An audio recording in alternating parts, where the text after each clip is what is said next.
Shalom saudara-saudara yang dikasihi Tuhan Yesus Kristus.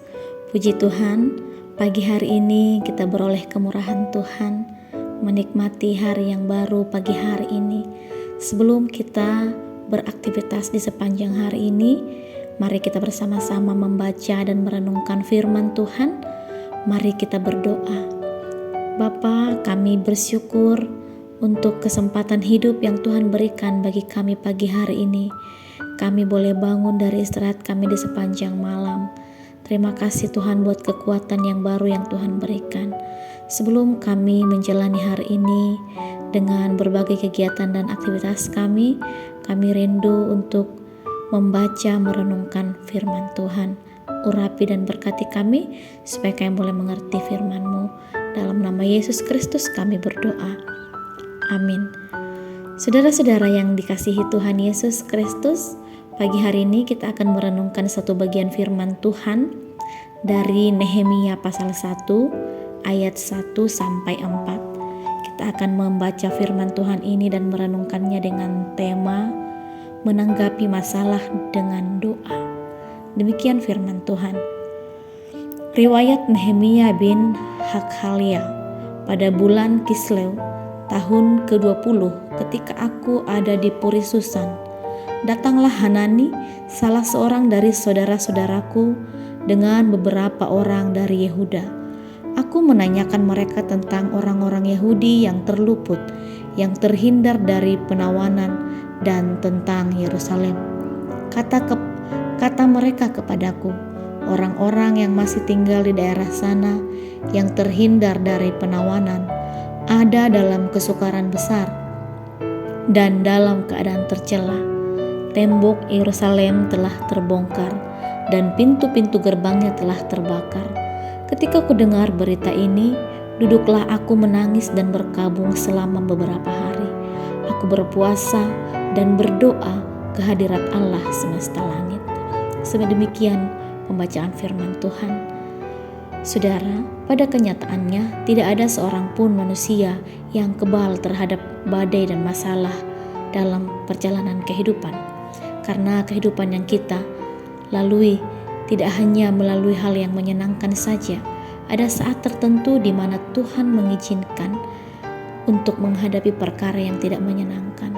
Persoalannya bukan mengapa masalah itu datang, tetapi bagaimana respon kita menanggapi masalah dan keadaan yang kita alami. Mari kita belajar sedikit dari kehidupan Nehemia dalam menghadapi situasi sulit yang menimpa bangsanya. Kitab Nehemia ini merupakan kitab yang menceritakan keadaan Israel setelah mereka kembali dari pembuangan Babel dan tiba di Yerusalem. Nehemia memiliki jabatan istimewa di kerajaan Persia. Ia bertugas menghidangkan minuman bagi raja, memastikannya aman alias tidak beracun. Padahal ia adalah seorang Israel yang hidup sebagai orang buangan di negeri asing.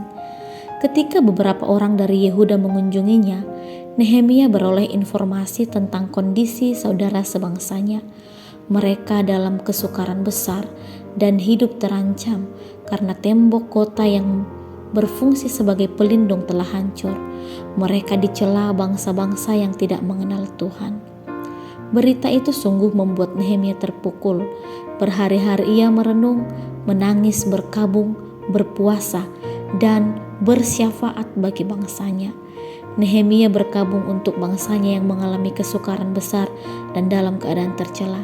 Ia pun mengakui dosa dirinya dan keluarganya, meskipun bukanlah ia penyebab dari kesukaran yang dialami oleh bangsanya itu. Seperti Nehemia, kita juga harus menanggapi masalah dengan berlutut, berdoa kepada Tuhan, bukan mencari pertolongan manusia saja. Kita juga harus selalu berdoa kepada Tuhan.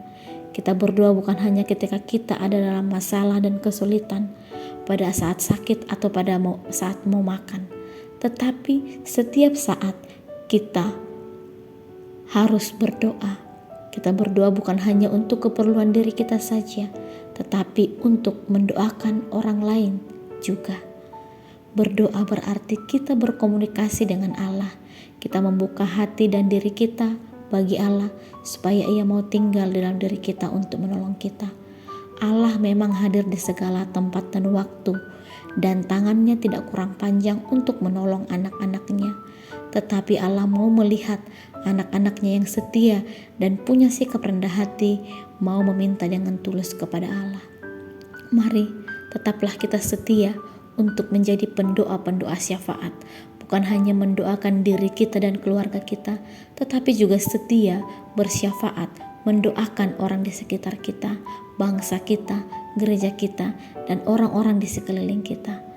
Biarlah kita menjadi pendoa-pendoa yang diberkati Tuhan, tetap berkomunikasi yang intim dengan Tuhan dalam setiap kehidupan kita. Amin. Tuhan memberkati. Mari kita berdoa. Bapa, terima kasih Tuhan untuk bagian firman Tuhan pagi hari ini yang mengingatkan kami untuk kami tetap menyerahkan seluruh kehidupan kami dalam segala situasi apapun. Kami membawanya dalam doa kepada Tuhan, sebab dengan berdoa kami semakin dekat dengan Tuhan. Dan ajar kami Tuhan untuk berdoa buat semua orang-orang di sekitar kami, buat bangsa kami. Terima kasih ya Tuhan untuk firman-Mu. Dalam nama Yesus Kristus kami berdoa. Amin. Selamat beraktivitas. Tuhan Yesus Kristus memberkati kita semua.